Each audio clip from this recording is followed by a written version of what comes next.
प्रदेश Congress committee के अध्यक्ष सम्माननीय डोटासरा साहब, एआईसीसी के सचिव तरुण कुमार जी, कुलदीप इंदौरा जी, मंच पर उपस्थित सभी हमारे मंत्रीगण, विधायकगण, हमारे सांसद, राज्यसभा से हमारे पूर्व सांसद, पूर्व विधायकगण,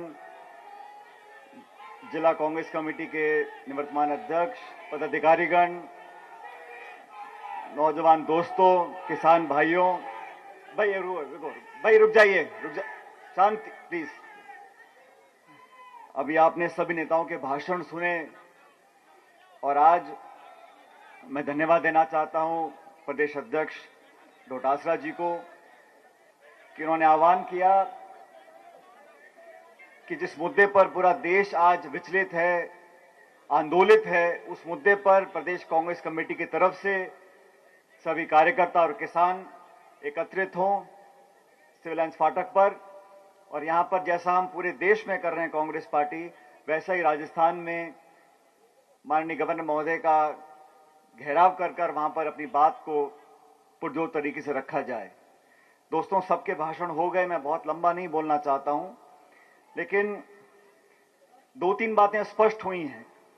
बिलों के बारे में सब नेताओं ने बताया, उसके गुण अवगुण मुझसे और आपसे ज्यादा इस देश प्रदेश का किसान जानता है। भविष्य को अंधकार में धकेलने की एक भरपूर कोशिश की जा रही है, लेकिन आज सवाल ये बनता है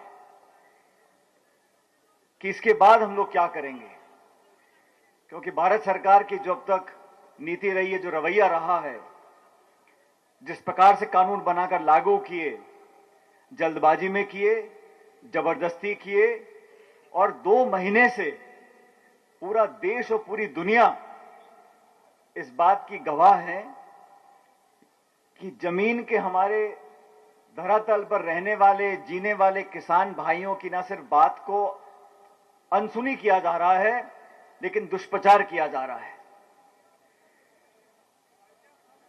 सुप्रीम कोर्ट ने जो टिप्पणी करी है, बहुत गंभीर विषय है कि सरकार के बनाए हुए कानूनों के ऊपर सुप्रीम कोर्ट ने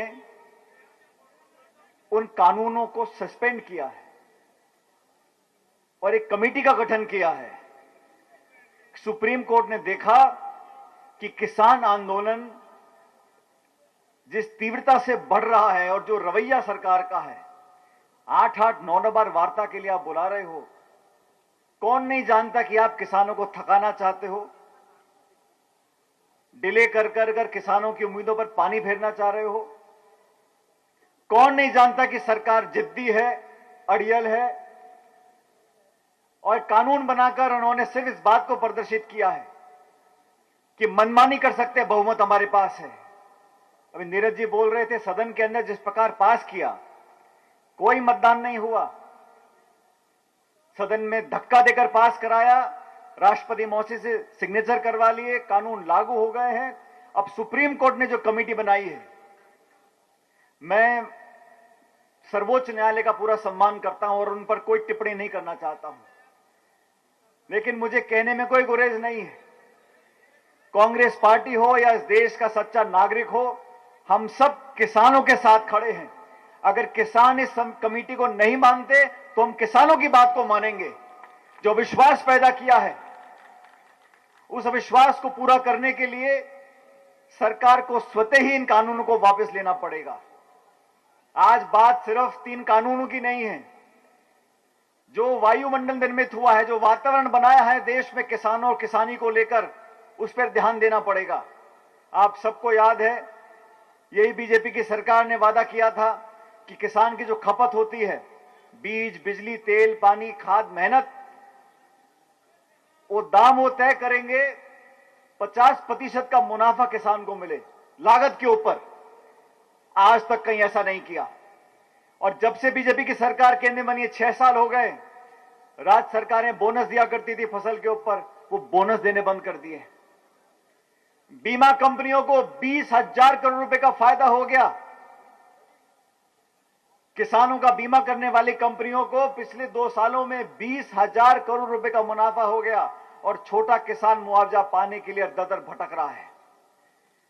नियमों को परिवर्तित करना, चंद बैंकों को, चंद लोगों को फायदा पहुंचाने के लिए जिस प्रकार ये घोर अन्याय हो रहा है, उसके विरोध में पूरा देश एकजुटता से खड़ा है। इस केंद्र की सरकार ने साथियों पहले आक्रमण किया, मध्यम वर्ग पर किया, कर्मचारियों पर किया, नौजवानों पर किया, छात्रों पर किया, लेकिन इस बार उन्होंने बहुत बड़ी गलती करी है।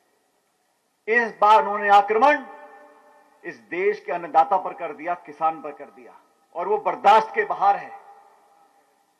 कोरोना काल में लॉकडाउन हुआ पूरे देश में, सारी फैक्ट्रियां बंद, उद्योग बंद, दुकानें बंद, धंधे बंद। सिर्फ किसान ने अपनी किसानी को नहीं छोड़ा। किसानों ने अनाज पैदा किया, आज भंडार भरे हुए हैं। हम लोग ताकत से खड़े होकर दुनिया का सामना कर सकते हैं क्योंकि हमारे किसानों ने मेहनत करना नहीं छोड़ा। आज उस किसान को चेतावनी दे रहे हैं, उनको अपशब्द बोल रहे हैं, मीडिया में प्रचलन हो रहा है, अलगाववादी हैं, माओवादी हैं, नक्सलवादी हैं, आतंकवादी हैं। वो किसान जो देश का पेट पालता है, उसकी अवमानना हम कांग्रेस पार्टी बर्दाश्त करने वाले नहीं है। साथियों, पूरे देश में आज अखिल भारतीय कांग्रेस कमेटी ने राजधानियों पर कार्यक्रम रखा है। राहुल गांधी जी नेतृत्व दिल्ली में कर रहे हैं और हम सबका दायित्व बनता है। आज कोई विधानसभा लोकसभा के चुनाव नहीं है, आज मतदान नहीं हो रहा, आज चुनावी भाषण नहीं हो रहे, लेकिन एक जागरूक नागरिक होते हुए हमें अपनी जिम्मेदारी का निर्वहन करना पड़ेगा। आज इस देश की उम्मीद हम सब लोगों से है। 24 राजनीतिक दल देश में, आपस में हमारे अलग अलग विचार हो सकते हैं, लेकिन किसानों के मुद्दों पर, इन कानूनों का विरोध करने के लिए सोनिया गांधी जी, राहुल गांधी जी ने देश की 2 दर्जन पॉलिटिकल पार्टीज को इकट्ठा किया है। एनजीओ हो, किसान संगठन हो, राजनीतिक दल हो, नेता हो, सबकी धारणा यह है, लेकिन जिद पर जो सरकार अड़ी है, उस जिद का तो एक ही इलाज है। अभी मनसलाल चंद जी ने बोला और नेताओं ने बोला, अब जिद नहीं छोड़ेंगे तो फिर इलाज भी करना पड़ेगा। क्योंकि मैं नहीं समझता हूं कि प्यार मोहब्बत से, शांतिपूर्ण तरीके से अब तक जो हल ढूंढने की कोशिश हमारे किसान भाई कर रहे हैं, उसमें कुछ कामयाबी मिली है। आने वाले समय में हम लोगों को और तीव्रता से इस आंदोलन को बढ़ाना पड़ेगा और गांधीवादी तरीके से, शांति से, संयम से, विनम्रता से अपनी बात को मनवाना पड़ेगा। अरे सरकार के 3 कानून क्या है? जब देश का आम नागरिक महात्मा गांधी के नेतृत्व में, कांग्रेस पार्टी के आह्वान में, जो 200 साल से अंग्रेज यहां देश में राज करते थे, उनको बिना गोली चलाए हमने भगा दिया था। ये 3 कानून कुछ बात नहीं है। इन कानूनों को वापस दिलवाएंगे, लेकिन हमें अपनी एकजुटता का प्रदर्शन करना पड़ेगा।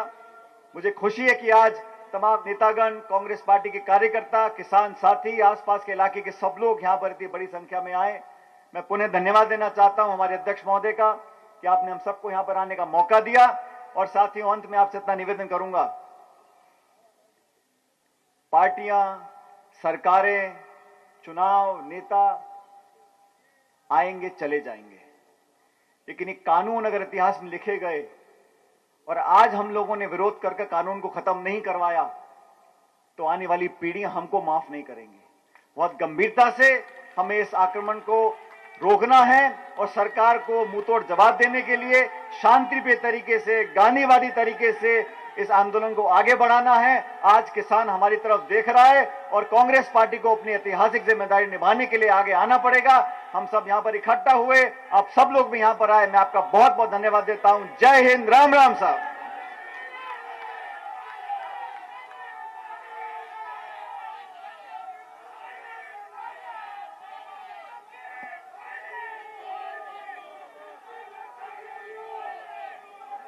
धन्यवाद पायलट साहब। हमारे बीच में कांग्रेस के विधायक माननीय रामलाल जी जाट और हमारे कांग्रेस के नेता भाई वैभव गहलोत जी भी पधारे। हम सब उनका स्वागत और अभिनंदन करते हैं। दासा जी ने कहा, पूरा कांग्रेस परिवार राजस्थान का एकजुट है और हम लोगों ने संकल्प लिया है कि आज पूरे देश भर में हर राजभवन के अंदर हम अपना ज्ञापन देंगे, घेराव करेंगे। मोटी बात है कि जिस प्रकार सुप्रीम कोर्ट की कमेटी बनाने के बाद अभी भी किसान असंतुष्ट हैं और हम लोग, कांग्रेस के लोग, किसान के साथ खड़े हैं। इन कानूनों से इस देश का किसान, उसका परिवार बर्बाद होने की दिशा में जा रहा है, ये सब जग जाहिर हो चुका है। सवाल ये है कि जो जिद है, ये जो अड़ियल रवैया है, ये कब तक लागू रहेगा।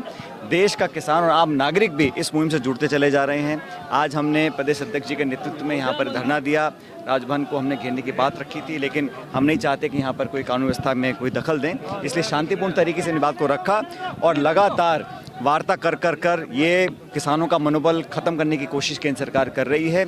ये जल्दबाजी में लाया कानून है, ज़बरदस्ती से लाया हुआ कानून है। इन कानून के विरोध में राहुल गांधी, सोनिया गांधी जी ने तमाम नेताओं से बात की। देश भर के 24 पार्टीज इस कानून के खिलाफ हैं।